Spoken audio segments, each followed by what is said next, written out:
We entered the star system, a few ships at most, nowhere near our normal strength. We were fully covert, trying to remain quiet, and every ship was running silent. This was a stealth raid, trying to secure the remains of a human warship for study. The species had been in the galactic consciousness for only a few years now, at least in their timescale, and had confounded the galaxy. We wanted to know why. We scanned the system, and instantly we noticed our intel was wrong. There was one small mining ship and one small station orbiting a barren moon. That was it. It was the size of a frigate. Small, but clearly just an unarmed mining vessel. We moved to give it a more detailed scan, and my engineers were practically salivating at the sight of the thing. I tried to wonder why. It looked more than just a bit primitive. It was a long, thin, rectangular cuboid shape with rocket engines in the back, heavy-duty mining drills with an odd blue glow to them, and a single glass cockpit. I had never seen them before. Odd circular things with three heads with large, grinding teeth that spun around in counter-rotating directions all at once. My engineers took a look at the readouts and were salivating at the sight of it, some even bashing their heads against their consoles, crying, "Why didn't we think of that?" or a similar facsimile thereof. I wondered why they were so jubilant at the sight and got my chance to see why. It headed towards a large iron-rich asteroid and stopped near its surface. It gingerly pressed its four large drill heads against the rock, and like a knife through water, the rock began to disintegrate into tiny particles of mineral-rich dust. The engineers were beside themselves with happiness as they watched it work its magic, the drills themselves having large tubes in the middle just behind the drills, pumping the rock dust through pipes into two large cargo containers placed in the rear, just in front of the engines. He chewed through the massive rock and disappeared inside it like a worm in a fruit. We sat in silence, running what few scans we could on it. It was swirling around inside the asteroid, digging it out and hollowing it out. Then it popped out of the rock on the other side, slower, heavier. Again, the engineers nearly wet themselves as they scanned away. Finally, I had enough of all the cooing and asked why.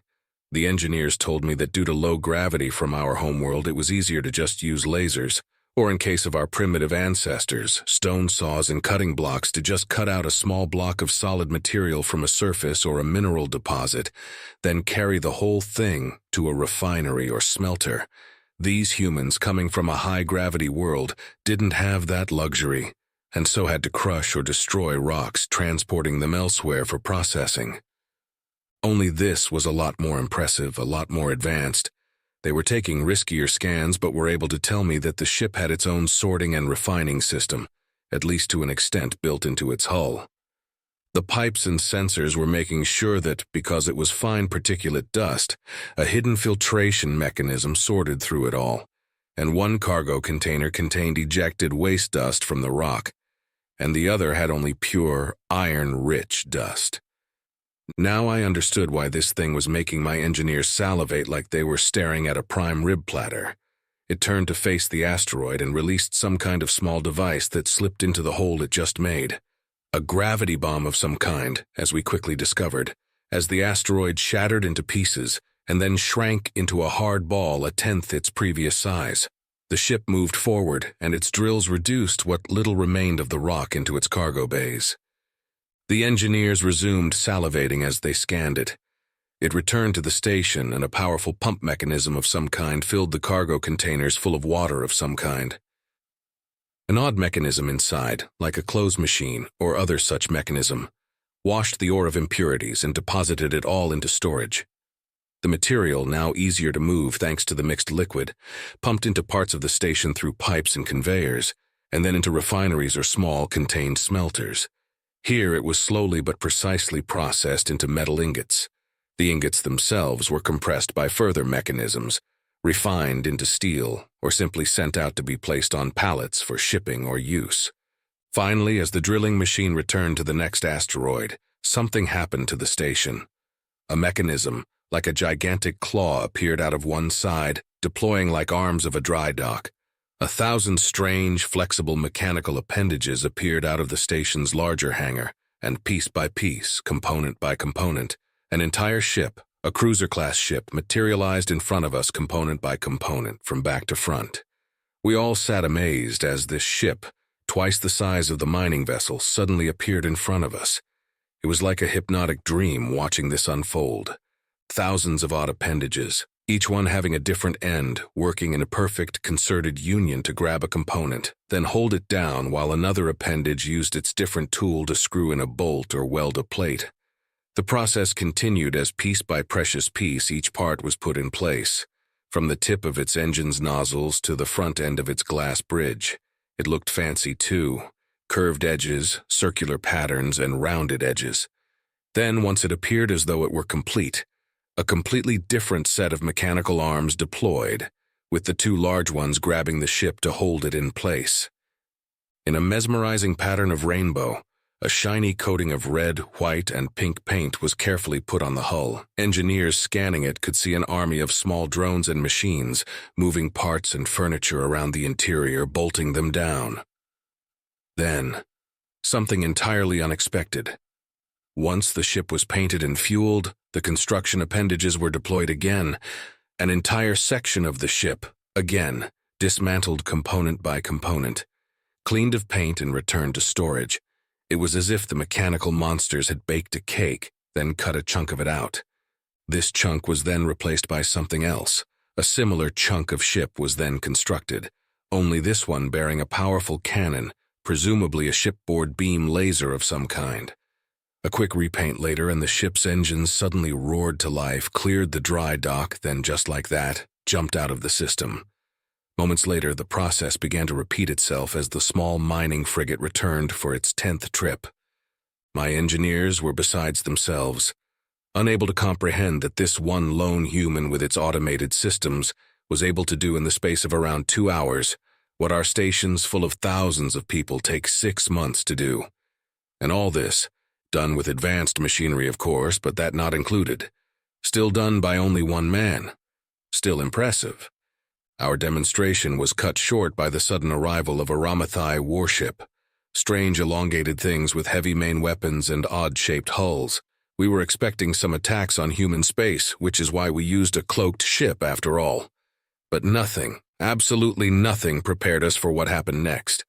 The small mining frigate turned its gaze and charged at the newcomer. And as the Rami ship captain spat out his speech, they realized too late this tiny ship was on collision course.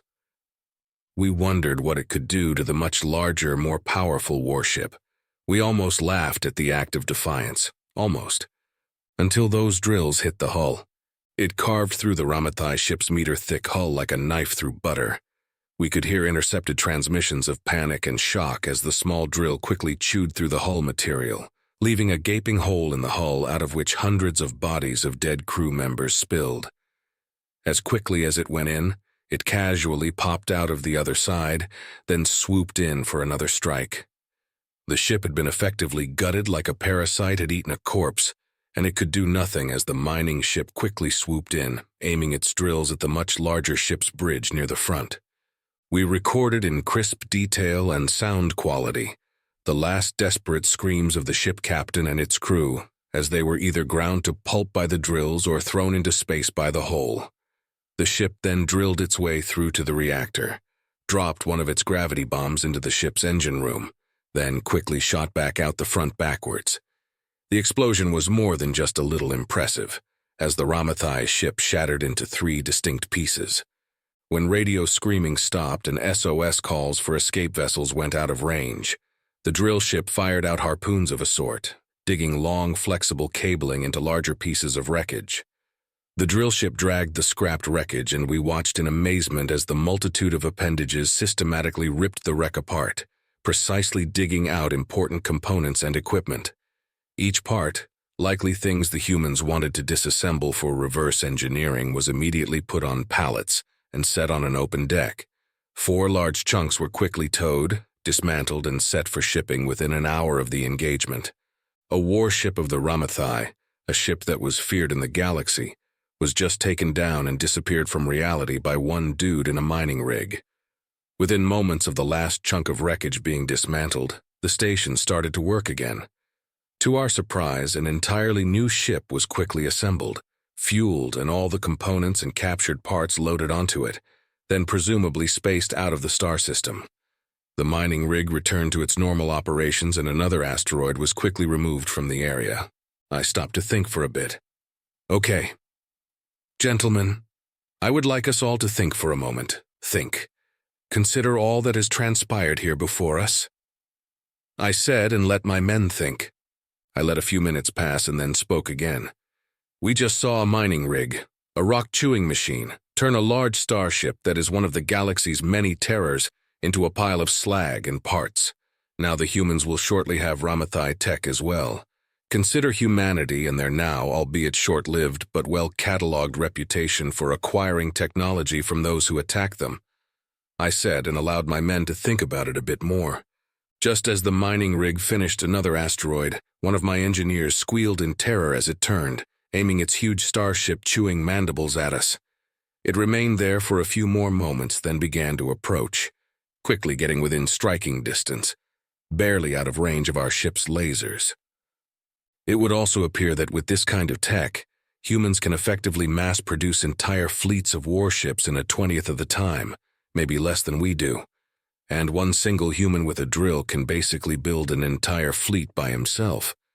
Judging by their automation technology, it's likely they don't even need crew for some ships. Think about that for a moment, I said. Once again, a few minutes passed by and the drill ship sat there, patiently waiting for something to happen, staring at us. Now consider for a moment all I have just said. Does anybody else think that pissing these humans off would be a bad idea? I asked. Aye, sir, came the resounding yell from the crew in response. We are all agreed. Sergeant, hail the human ship. Let's apologize for our intrusion and politely beg for him to allow us to leave, I said. We hailed him, and within moments we had a video feed. It sort of looked human, but it was covered in cybernetics and machinery. Were these humans also insane that they changed their bodies so much? This level of cybernetic augmentation was unheard of, almost blasphemous in the galaxy. What do you want? He said. The biomechanical voice threw me off, and its appearance startled me a bit. I have no idea why I said the thing I said after this, but I guess I was so surprised I just blurted it out. Pardon me, sorry for the intrusion. May we please come in and have a chat over lunch? I said. The crew all looked at me, and I suddenly realized what I said. I slapped my own face in embarrassment. What I meant to say was, yeah, sure. Come on through, just make sure you don't get caught by the wee beasties. They don't care what they find. If it ain't registered, it gets torn apart. See you in a few. He said and disappeared. The mining rig turned around and docked itself onto the station, waiting for us. Wait, what? Pilot, go. I suppose, I said, still unable to comprehend what the hell just happened. That's it, just to the right side. Left side equals death, right side equals not death. The maglocks will secure you to the dock, he said through the radio. Might I ask why you allowed this? This is most unusual, I said, shuddering from the impact of the ship docking to the station. Well, you did ask politely. One of very few that did. Normally it's just power-hungry blowhards. It's so refreshing to finally see some actual civilized people in the galaxy, as opposed to the bloviating barbarians we usually find. Always happy to see something with actual intelligence instead of just another big wang to swing around. Anyway, you're in luck. It's Meatloaf Monday. You're in for a right treat. Come on in. Let's hope you breathe oxygen, he replied. I sat there for a few minutes and wondered what to do. Eventually, I just gave up and yelled, "Lunchtime!" to the crew and headed to meet with the human.